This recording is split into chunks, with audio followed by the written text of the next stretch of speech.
Hello Commanders, welcome to the command table. I am Mathramar, and we're going to be taking on 3 different star ratings for Volcanus today. We're using fairly comparable builds for the top 2, and then a little bit of a different build for SR2. So we'll show you those, but first, if you'd please be so kind as to like, subscribe, and if you want notifications when I drop new videos, hit that notification bell. Also, if you have any questions or comments, please feel free to leave those below. Okay, so I'll show you kind of what we're working with here. Just kind of cycle through these Powerstones very quickly for you. We have Warhounds all with block and damage 2 wherever else they fit. And then we have a bunch of Wraiths all with block and damage 2 wherever they fit. And then we have 2 Frost Wizards. Now you'll notice the rear Frost Wizard just has block and execute, but the front Frost Wizard we've put the reach on. So that will affect the distance at which they can cast, which also affects the alternation between the 2 Frost Bolts. So again, we have block on everything. That's kind of the key element. And then obviously damage 2 because we need to clear to get to the boss. So other things to note, I'm using force resistance, immunity, and power. The force resistance is essential because the earth elementals and the brute will knock the Warhounds way the heck back, and that'll very, very much diminish their damage because that's a lot of wasted time. So the force resistance is very helpful for that, to get that push that you need to get all the way to the end. We've got Spear of Cataclysm instead of Pendant of Winter. I saw Stigma using that in his video 2 weeks ago, and I thought, you know, anything to help clear, that would be much more helpful than that little freeze every so often, if and when it hits. So again, they're both RNG based, so it's kind of a toss-up which one you'd prefer. But so far I've been doing all right with my Frost Wizard, so that's what I'm rolling with. And we'll show you a build with the Claw of the Frost Dragon, but most of the success that I've had has been with the Primal Warhorn. Okay, so I'm going to start with the SR13 because this is kind of where I went through some of my initial trial and error. This was the build that Stigma did a couple weeks ago, which worked very well, but that had different modifiers. Now we have no modifiers. So for this one, I'll post a link to his video in the description below if you want to check that out. But you can kind of see that the bomb bot ends up in just the right spot and is kind of protected until right when you would need it. But nothing has really died, so there's not a whole heck of a lot to resurrect for it. Something kind of weird goes on with this one, where everything gets one shot and like nothing gets resurrected.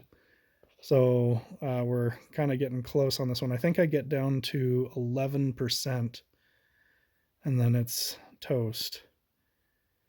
So yeah, it's closing in on it now. Just kind of keep an eye when this pound hits. It's just really weird. 3, 2, 1, poof. And then what happened there? Like, I don't understand that. Let's just take another quick peek there. I don't think you'd see a white circle around the flag if I had accidentally hit the flag, but just everything dies, and I had block on everything. So I might have to submit a ticket on that one. Then I went and changed to this build, which is what you saw me showing earlier. And it just seemed to work a lot better because there's a lot more damage. They're able to crank through, clear all the way to the boss, and get him locked. Now, there would be the chance, depending on how the Earth Elementals pop and spread out, that might change the rate at which these Frost Wizards approach the boss, and that could affect their cast time to where they're not alternating at a good basis. So sometimes it'll suck, but so far it's been fairly dependable. Just it's not 100% guaranteed. Okay, so we'll just go ahead and skim through here because there's not a lot happening until we get to the end. Okay, and then there was an actual one-shot on the third attempt. The second attempt would have been a one-shot, but I had already done that first attempt with the Stigma build from a couple weeks ago. So, okay, they clear all the way through, and then boom, one shot. So pretty dependable. Again, it'll be very much dependent on your unit levels and if you can get everything set up with those power stones.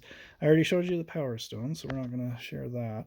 Okay, and then I did do it on SR15, and we'll show you that. So again, a little bit higher unit levels on this profile, but it's able to handle the push, get all the way there, and then frost lock. So we'll go ahead and skim through just because it's a lot of the same stuff over and over. Boom. Okay, so one shot with 3 elixirs, and then we move on to, okay, I did try an alternate plan. I thought, okay, if I can use the Claw of the Frost Dragon, and then only requires 1 Frost Wizard, then it's like, if I can get to the boss and lock him, it should be guaranteed. So that's the theory, but you'll notice how much slower this is clearing. Okay, boom. Now I've got him. I don't think he's going to come out at this point. I think he's going to be frozen for the rest of the time. Again, it's just a little bit harder to clear all the way through. There's just a couple little units left, so I do lose a few Warhounds along the way, but I don't think that's a huge deal because you'll notice a lot of them are just jumping up and down. They can't reach the boss. So the problem with this one is that the Claw of the Frost Dragon, while it does have a damage bonus, it's nowhere near what you can get with Primal Warhorn. So even though I've got him totally locked, there's no question that they're going to be able to damage the entire time, I only get about 64% of his health. So this build, for me, with my unit levels and power stones and whatever else artifacts, is going to necessitate 2 keys and 6 elixirs. So if that's the case, it just makes sense to just go with my standard build, which has the chance for a one-shot, but even if it doesn't, the second round would get him anyway. So it's at least as good as the Claw of the Frost Dragon, but depending on the RNG, and if I luck out with the Frost Wizard casting, I could get a one-shot with it. So there's a chance that I could do it with only 3, whereas the Claw of the Frost Dragon necessitates 2 keys and 6 elixirs. So there's what we've learned for our higher end star ratings. Those of you who are not interested in the SR2 build, feel free to move on, but we'll go ahead and share that with those who are interested.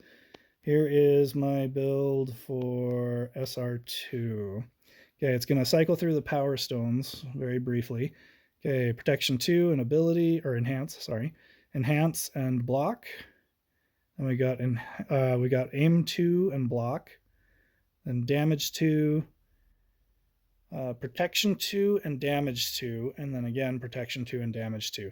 Now the reason I did that instead of Block on those other units is because I figured it was better to have a static level of protection for every hit, given that I've got the drummer and the paladin.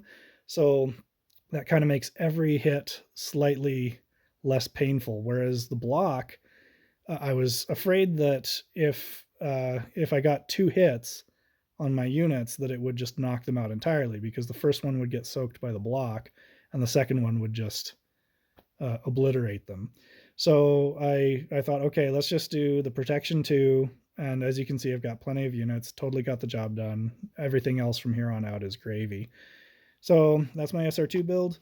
Yeah, I think that covers everything. Again, we're using Pendant of Everlasting Winter. That's because I do not have Spear of Cataclysm on this profile. Otherwise, I would have had that on there. So that's Volcanus for you. Thank you for watching. We'll just go ahead and let that finish. There we go. So thank you for watching. Thank you for supporting the channel. Again, please do like and subscribe. And check out thecommandtable.com, where we have tutorials, we have raid strats, and in the not too distant future, we'll be adding some fun merch and a comic strip for you. Thanks for watching. We'll have more for you soon.